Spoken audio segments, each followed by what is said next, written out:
So what if the greatest creative power in the universe wasn't, out there somewhere? What if it was actually inside you? Well, today we're going to dive into a teaching that takes the whole idea of God and flips it on its head, placing that power squarely in the one place most of us never even think to look, our own imagination. Let's get into it. And boom, right out of the gate, we're hit with this really provocative claim.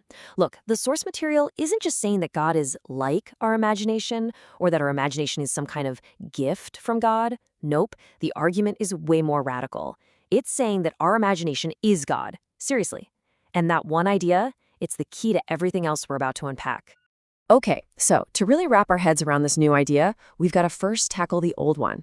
The teaching basically argues that for centuries, most of us have been caught up in this huge case of mistaken identity when it comes to who or what God really is. So here's where the two ideas really clash. On one side, you've got the familiar concept, right? Praying to a God who is separate from you, out there in the heavens. But the teaching we're looking at today says that very act of looking outward, that's the fundamental mistake. It argues that any God you see as other or separate from you is, by definition, a false one. And you got to understand, this isn't presented as some small theological debate. The lecture claims this is a misunderstanding on a massive, massive scale. By its count, it's affecting over 1 billion people who are taught to see God as a being totally external to themselves. The argument is that this is one of the most widespread spiritual errors in the entire world. And this quote, wow, it just makes the idea crystal clear, doesn't it? The test is really simple. When you think of God, or Jesus, or the divine, where does your awareness go? Does it point outward or does it point inward? According to this teaching, if it points outward, you're on the wrong track. So if that's the wrong way, what's the right one? All right, so after tearing down that idea of an external God, the teaching builds a completely new one in its place.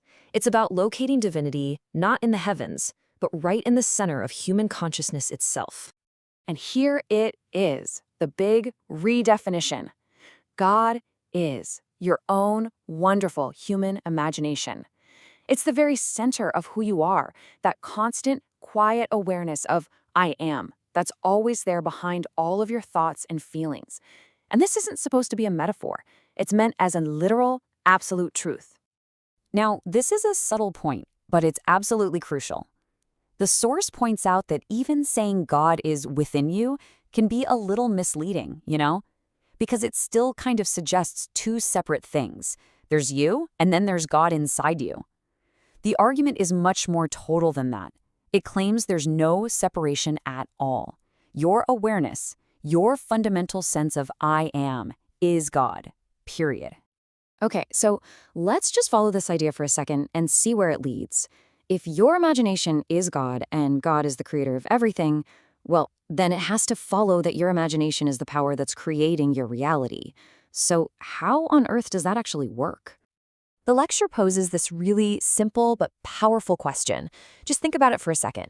Can you name anything in the entire man-made world that didn't start out as just an idea, a picture, an imaginal act in somebody's mind? Exactly, you can't. And this is how the teaching takes this huge cosmic idea and brings it right down to earth. I mean, think about it.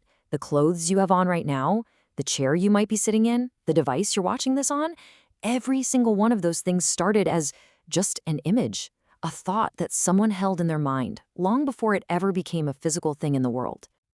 So this obviously leads us to the most important question of all, right? If this incredible creative power is our own imagination, how do we actually use it on purpose? Well, the lecture lays out a very specific technique for doing just that. So here's the 4-step method it gives. First, you conceive a short scene, a scene that would imply your wish is already fulfilled. You're not imagining getting it, you're imagining having it.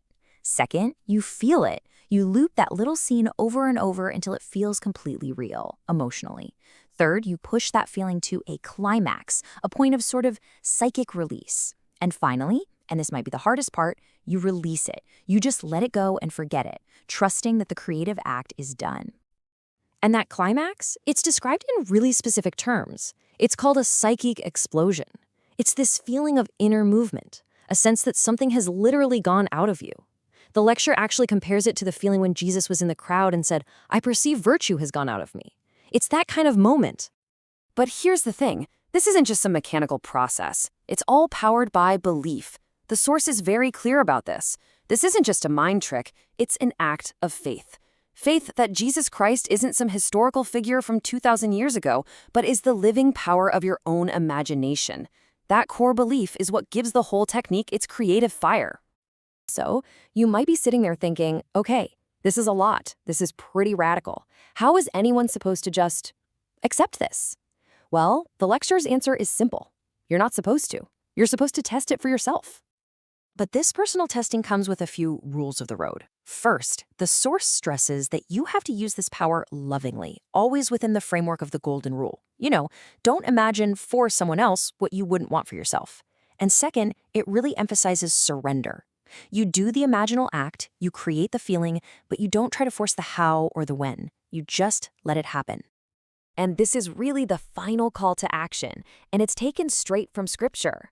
The entire idea rests not on blind acceptance, but on personal experiment. The proof, according to this teaching, isn't in some ancient book or in what someone else tells you. The proof is in the performance. It's in your own experience. So we'll just leave you with that question. If you stripped away all the old ideas, and if you really truly believed that the ultimate creative power of the entire universe was your own mind, your own consciousness, what kind of responsibility would that put on you? And what would you choose to create?